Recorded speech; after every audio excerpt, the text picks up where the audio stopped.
1995 World Youth Day. Dito po siya sumakay. Kung mapapansin po ninyo, ay salamin po ito at talagang yung magkabila. Ito ay para magkaroon ng pagkakataon ng Santo Papa na kapag kumakaway ho siya sa mga tao habang dumadaan ng Pope Mobile, ay nakakakaway siya at nakikita rin niya ang mga Pilipino talaga naman pong nagmamahal dito sa ating Santo Papa. 16 na taon na po itong Pope Mobile nito. Kaya napapansin natin doon sa may harap po nito, yung salamin niya medyo nag-crack na tabat.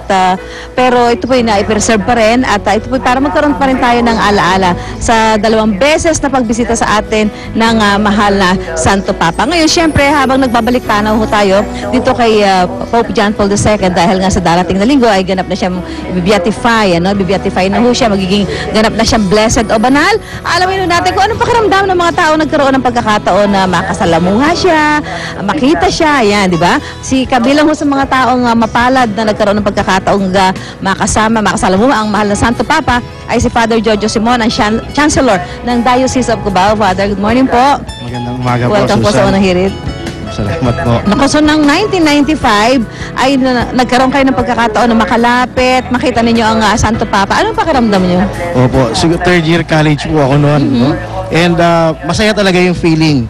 Kasi nung una namin siya nakita, ganito lang siya kaliit eh. Oh, ganyan siya. Napakalayo. Malayo, sa sobrang layo. And kailangan, para makita namin yung mukha niya, kailangan namin i-zoom yung mga cameras namin. And then, little did we know that afternoon, yung last mass niya from Quirino Grandstand, pumunta siya na San Carlos.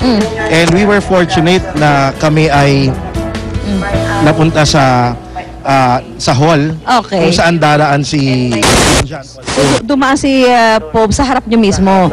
So anong ginawa ninyo? Kasi talagang the first thing he did was pagpasok niya straight to the chapel, knelt down, prayed. And then after that, lumabas siya ulit to greet all of us sa hall. And we were fortunate kasi nasa harap namin yung mga matandang pare. So talagang nilapitan niya yung area namin. Doon kami nakapagmano kayo, nakapag-bless kayo, nakahalik kayo sa kamay. So Father, ito po sa Sunday, napakahalaga ho nito, no, para sa atin lahat na nagmamahal sa Santo Papa dahil siya po ay magiging ganap ng banal, blessed. Ano ang pakiramdam niyo ngayon? Siguro po, very privileged na dalawa na yung nakita ko na santo actually. Noong 1995, nagpunta rin si Mother Teresa dito sa Pilipinas. And I was also fortunate na to serve during the Mass kung saan siya nag-attend. So, second time ko na makakita nung magiging, yung sinatawag natin banal. Yung magiging... Oo, sinasabi natin. Na talagang very blessed na masasabi natin yung pagiging banal ay hanggang ngayon nangyayari pa rin. Pwedeng may mga banal na tao sa panahon ngayon. At yan ay sinasabuhay ninyo, yung mga nakita po ninyo. Doon sabi nyo, 2 santo na ito. Oo. Okay, Father, maraming salamat po. Salamat po. Talagang I feel masyado rin kayo talagang blessed dahil doon sa mga naging pagkakataon sa buhay ninyo.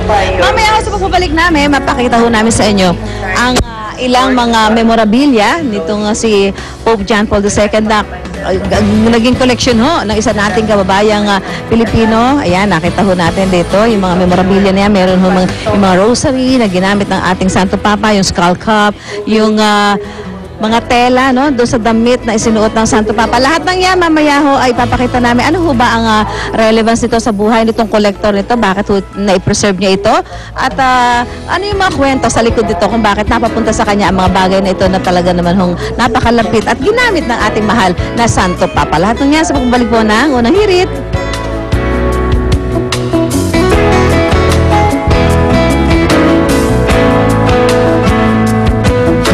Thank you so much. At kaya naman taon-taon na lang tuwing umiinit ang panahon, meron mga sumusulpot na sakit. Ay, totoo yan. Kaya wag na kayo magbakasakali pa ngayong tag-init at marami na naman nagkalat ng summer diseases. Summer diseases? Yes. Nako, huwag kayong lalapit. Ala, nagkiss-kiss. Ala, ay, nako. Oh, no. Exchange of body fluids. At para hindi kayo maging susunod na biktima, panoorin nyo ito. Ngayong panahon na naman ng tag-init, may mga mga sakit na dapat pag-ingatan. Una na rito ang chickenpox o bulutong na sanhi ng viral infection. Sa unang araw ng pagkakaroon ng bulutong, mapapansin kaagad ang mga rashes o mga butlig na nagtutubi. At makati yung katawang ko.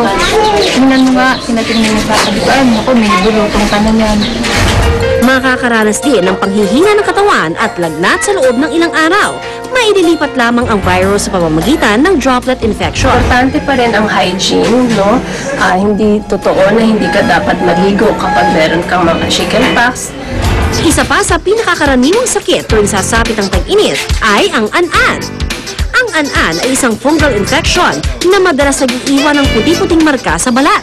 Madalas itong dumarami sa parte ng katawan kung saan sobra ang oil production. Nagsisimula siya mga tingati ma'am, mainit siya. Ngayon, kinamot ko siya ma'am tapos nagsugat. Ngayon nawala yung sugat niya. Ito naman ang pumalit ma'am, naging parang an-an na nga siya. Yung puti-puti yung lumabas naman. Ang fungus ay mabilis dumami sa mga moist areas, kaya naman, para ito'y maiwasan, huwag magpapatuyo ng pawi sa They katawan. have to take a bath every day, no? And then they have to use clean clothes dahil maaari rin itong kumapit sa mga damit at sa mga towels. Hindi rin ligtas ang maliliit na bata dahil sa pagiging aktibo nila tuwing mainit ang panahon, mas mataas ang tsansang sila'y magkabungang araw. Katanghali, kasi kamot na kamot. Kamot ng kamot sa init eh. Isa itong kondisyon kung saan hindi nakakalabas ang pawis mula sa pores ng balat, kaya nagkakaroon ng allergic reaction. Para maibsan ang pagkainitan ng balat, Maganda na kapag ganitong summer, magpa-powder po tayo, especially on areas sa likod, dito sa in-between ng mga sa armpit, sa singit, na magandang nagpa-powder. ilan lamang ito sa mga sakit na maaring makuha ngayong mainit ang panahon. Palakasin ang resistensya upang makaiwas sa mga sakit tuwing tag-init. O, alam nyo na, ha? Gaw-gaw lang ang katawan. Cornstarch. Cornstarch. Oo, yun yun. At matapos ang record high na init nga pala noong Martes kahapon, naghanda na ang marami sa atin para sa mas mainit ang weather. Kaya buti na lang at naging makulimlim at maambon pa sa maraming lugar dito sa Metro Manila. Pero pagtataya ng pag-asa, lalo pang iinit pagpasok natin sa Mayo. Kaya naman ang mga taga-Tondo, gumawa na ng kanilang sariling swimming pools, mga lubluban, nagawa lang sa Force Creative, sa Trapal o Lona, kung sa maraming bata at matatanda ang makakapag-swimming ng libre. Ang saya. Kaya makiswimming na po tayo sa Tondo. Resort yan, ha, Edu. Kasama sila Monica at Arn. Resort sa basketball court. Sa basketball court. Yung mga facilities, basketball court. Monica, wag ka mag-swimming. Hi guys! Good morning! Good morning din sa ating mga kapuso. Nako, summer heat is on talaga, lalo nga dito sa Barangay 228, Tondo, Manila, kung saan kita-kita naman, meron mga alternatibong swimming pools ang kanilang itinayo para sa mga residents dito. Actually, this is the third year na ginawa nga daw nila to in accordance dun sa inilabas daw na ordinansa noong 2009 kung saan ipinagbabawal na ang paglangoy sa Manila Bay. At para nga hindi na matempt yung mga residents dito na lumangoy sa Manila Bay, ayan, ginawa na nga nila itong mga alternative swimming pools. So, kitang-kita nyo naman talagang napaka-creative at napaka-unique ng iginawa or isinagawa ng mga taga-Tondo. Despite the fact na kailangan nilang gumastos dahil nirerentahan nila itong pools ng 1,000 each a day. Plus, medyo mahirap daw ang tubig dahil kailangan pa nilang mag-igib. Pero kahit na ganun, ayan nga, naitayo nila yan na open para sa lahat for free. Actually, si Arn, nagtataka ako kung nasaan dahil dapat kasama ko siya. Nagsiswim na rin kaya dito. Arn, nasan ka ba? Oh, ma'am! Andito ako, talaga namang swimming party kami dito sa Barangay 228. Ano ba ang kanilang doon na may puway, may dalawang sukat, isang 3 feet at isang 4 feet. Nako, ang dami ka na kabarkada rin sa pool, oh! Uy, pare, ako ka! Alright, mga siya-siya dyan. Arn, naka-hyper yung mga kasama mo siya.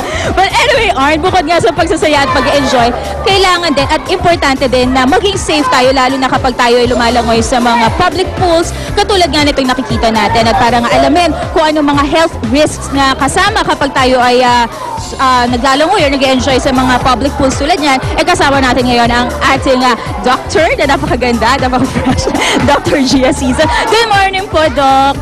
Ayan, so Doc, I heard na maraming ang health risks na involved kapag tayo ay naglalangoy or pumupunta sa mga public pools like this one. So ano po ba yung mga yon? Well, good morning mga kapuso and Monica, good morning. Well, dito sa mga setup na ganito, common water diseases, as mentioned nga kanina, uso ang mga chickenpox, mostly mga sakit sa balat ang nakukuha, tulad ng fungal infection o yung tinatawag nating buni, or pwede rin tayo magka-scabies, pwede rin tayo magka-typhoid, at pwede rin tayo magka-diarrhea kung nakainom tayo ng tubig.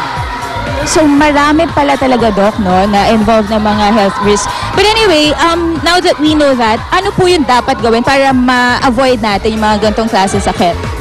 Just make sure lang na yung water laging napapalitan, laging natitreat, kasi nasabihan tayo na tinitreat naman pala ito, pero hindi enough kasi yung one treatment tapos 7 days. So, frequent treatment of water. Tapos, yung mga bata naman, kapag may mga sakit na sa balat, hindi na sila ina-advise na lumangoy, manatili na lang sa bahay. And of course, for safety, purposes, dapat lagi may kasamang mas nakakatanda ang mga bata.